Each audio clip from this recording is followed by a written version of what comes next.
1452년 5월 경복궁 근정전에 북소리가 울려 퍼집니다. 12살의 단종이 옥좌에 오릅니다. 수백 명의 신하가 일제히 고개를 숙이고 만세 소리가 궁궐 담장을 넘어 한양 도성까지 메아리칩니다. 하지만 옥좌 위에 앉은 소년의 시선은 허공을 맴돕니다. 어머니 현덕왕후는 그가 태어난 직후 숨을 거두었습니다. 할머니 소원왕후의 온기마저 이미 오래전 사라진 뒤입니다. 거대한 궁궐은 텅 비어 있습니다. 단종의 곁을 지켜야 할 혈육은 단 한 명도 없습니다. 차가운 돌바닥 위로 소년의 발자국 소리만이 고요하게 울립니다. 촛불이 일렁이는 침전안, 단종은 홀로 앉아 있습니다. 문 밖에서는 밤바람이 처마 끝을 스치며 기괴한 소리를 냅니다. 소년은 손을 뻗어 허공을 쥐어보지만 손에 잡히는 것은 차가운 공기뿐입니다.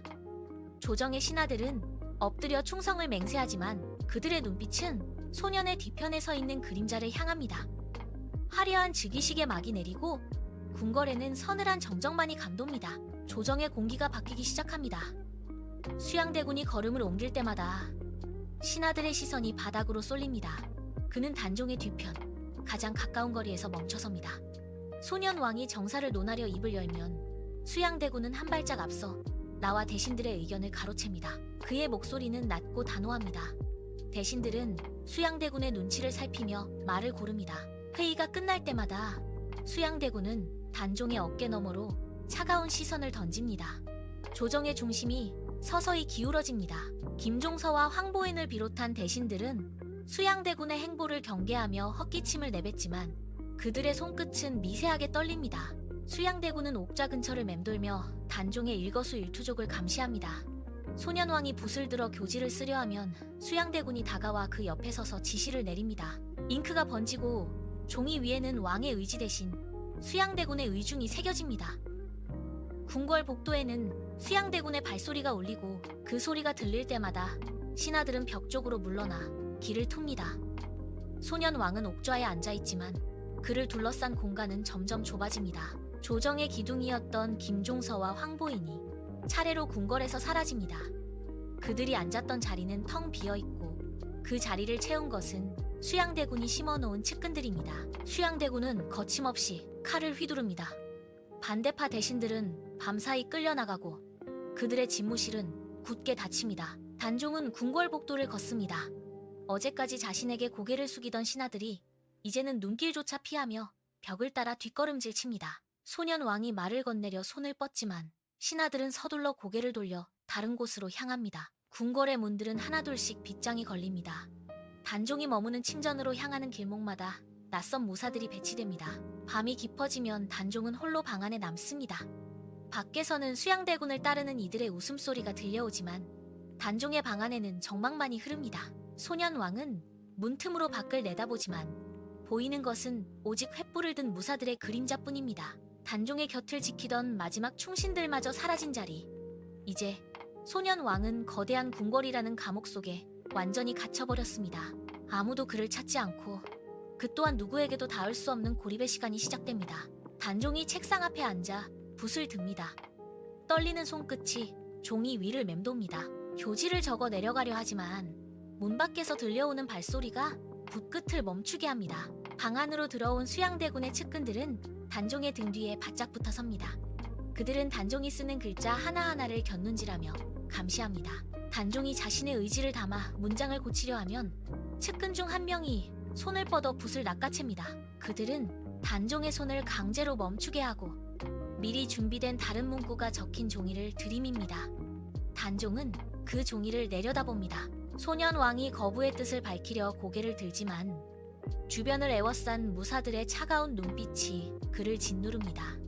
단종은 입술을 깨물며 붓을 다시 잡습니다. 잉크가 종이 위로 뚝뚝 떨어져 번집니다. 그는 자신의 이름이 찍힌 옥새를 눌러 찍습니다. 옥새가 종이 위에서 무겁게 움직입니다.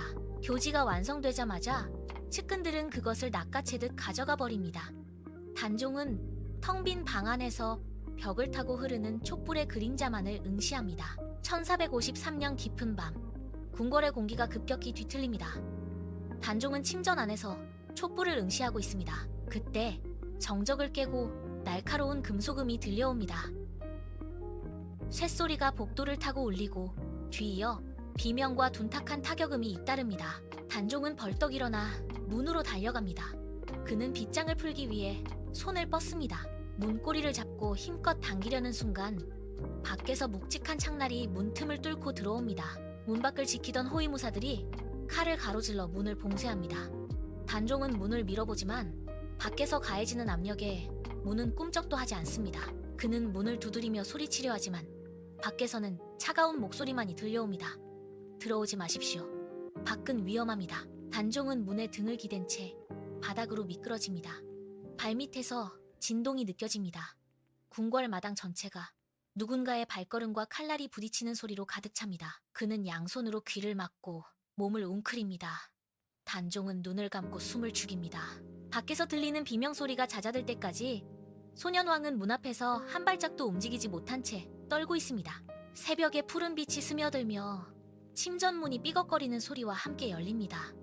단종은 문턱에 서서 마당을 내려다봅니다. 어젯밤 소란이 휩쓸고 간 자리에는 핏물이 고여 있습니다. 마당 한가운데 어제까지 정사를 논하던 대신들이 바닥에 쓰러져 있습니다.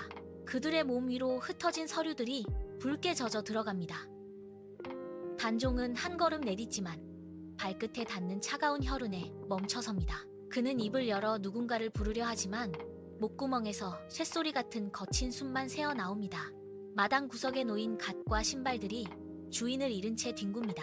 수양대군의 무사들이 시신 사이를 무심하게 오가며 칼날을 닦아냅니다. 단종은 그들의 등 뒤로 보이는 텅 빈 하늘을 응시합니다. 그를 지탱하던 기둥들이 사라진 마당은 기이할 정도로 고요합니다. 소년 왕은 손을 들어 자신의 가슴을 짚어보지만 아무런 고동도 느껴지지 않는 듯 멍하니 허공을 바라봅니다. 그는 마당에 흩어진 핏자국을 따라 시선을 옮기다 결국 자신의 발치에 멈춥니다. 도움을 청할 곳도 상황을 바로잡을 조언자도 없습니다. 단종은 그 자리에 박힌 듯 서서히 차갑게 식어가는 마당의 풍경을 눈에 새깁니다. 그는 다시 침전 안으로 뒷걸음질 치며 문을 닫습니다. 1452년 5월 12세의 단종이 조선의 제6대 왕으로 즉위했다. 조정은 겉으로 평온했으나 어린 왕의 주변에는 단 한 명의 혈육도 남아있지 않았다. 정적분인 대전 안으로 수양대군이 성큼성큼 걸어들어옵니다. 그의 발소리가 대리석 바닥을 울릴 때마다 단종의 어깨가 미세하게 움츠러듭니다. 수양대군은 옥좌 바로 앞까지 다가와 멈춰섭니다. 그는 단종을 내려다보며 손을 내밉니다. 단종은 천천히 고개를 숙여 옆에 놓인 상자를 바라봅니다. 그는 상자 뚜껑을 잡습니다.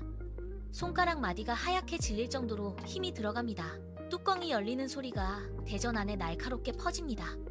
단종은 상자 안에서 묵직한 옥새를 꺼냅니다. 옥새의 모서리가 손바닥을 파고듭니다. 그는 옥새를 든 채 잠시 멈칫합니다. 손끝의 떨림이 옥새의 금속 표면에 전달되어 미세한 마찰음을 냅니다. 단종은 시선을 옥새에 고정한 채 그것을 천천히 탁자 위로 옮깁니다.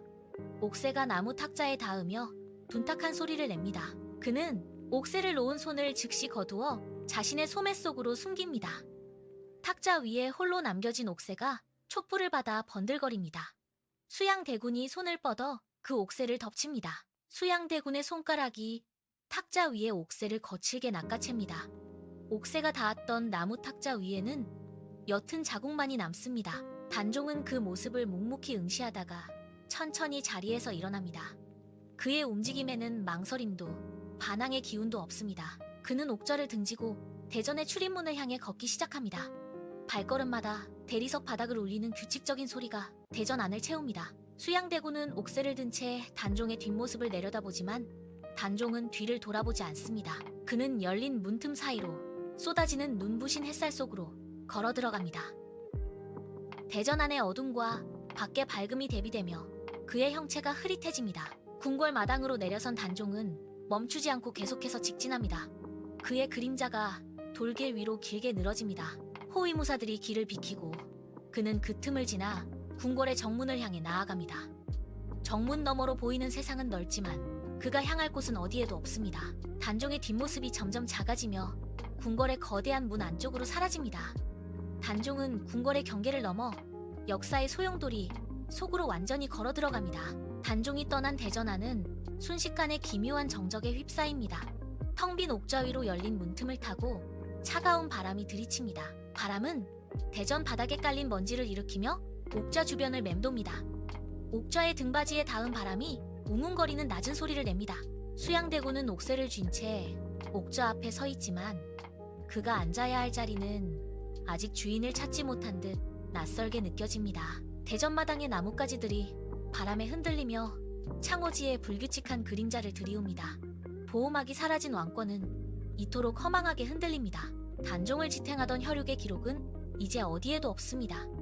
궁궐의 거대한 기둥 사이로 휘몰아치는 바람은 마당의 돌틈을 지나 정문 밖으로 빠져나갑니다. 그는 이미 권력의 소용돌이 한가운데서 밀려났습니다. 왕의 자리는 비었고 역사는 그 자리를 채운 새로운 권력의 발소리로 다시 쓰이기 시작합니다. 단종이 사라진 길 위로 낙엽 몇 장이 굴러다닙니다. 대전의 문이 바람에 덜컥거리며 닫힙니다. 이제 궁궐 안에는 아무것도 남지 않았습니다. 어린 왕은 그렇게 자신의 이름조차 남기지 못한 채 역사의 뒤편으로 소리 없이 흩어져 갑니다.